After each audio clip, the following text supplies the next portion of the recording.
Adrien Baille-Solenné, je suis chercheur au laboratoire Pacte en géographie rurale et moi je travaille sur le foncier agricole. Et le projet Monta-Noël, il porte sur les cultures de sapins de Noël dans le Morvan. Il avait plusieurs objectifs. Le premier, c'était de réaliser une carte assez précise à l'échelle de la parcelle des plantations de sapins de Noël. Pourquoi on a voulu faire cette carte? Parce que en fait, c'est une culture qui est un petit peu polémique localement. Et c'était intéressant d'avoir des données relativement objectives pour voir quelle était l'étendue et l'évolution du phénomène. Il y avait un autre objectif qui était d'essayer de comprendre comment cette filière qui est ancrée dans un territoire, elle fait face à des mutations qui sont le changement climatique, qui sont aussi l'obtention bientôt d'un signe de qualité, une IGP, une indication géographique protégée.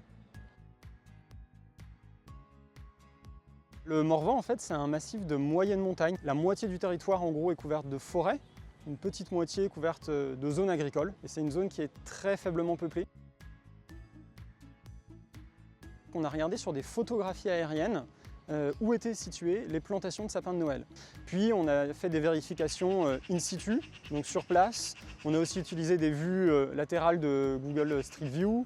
Et puis on a fini par demander des validations avec les acteurs du territoire qui participaient au projet, donc les producteurs de sapins de Noël principalement. Le deuxième ensemble de méthodes qu'on a mis en œuvre, c'était des entretiens avec des producteurs, avec des gens du parc naturel régional.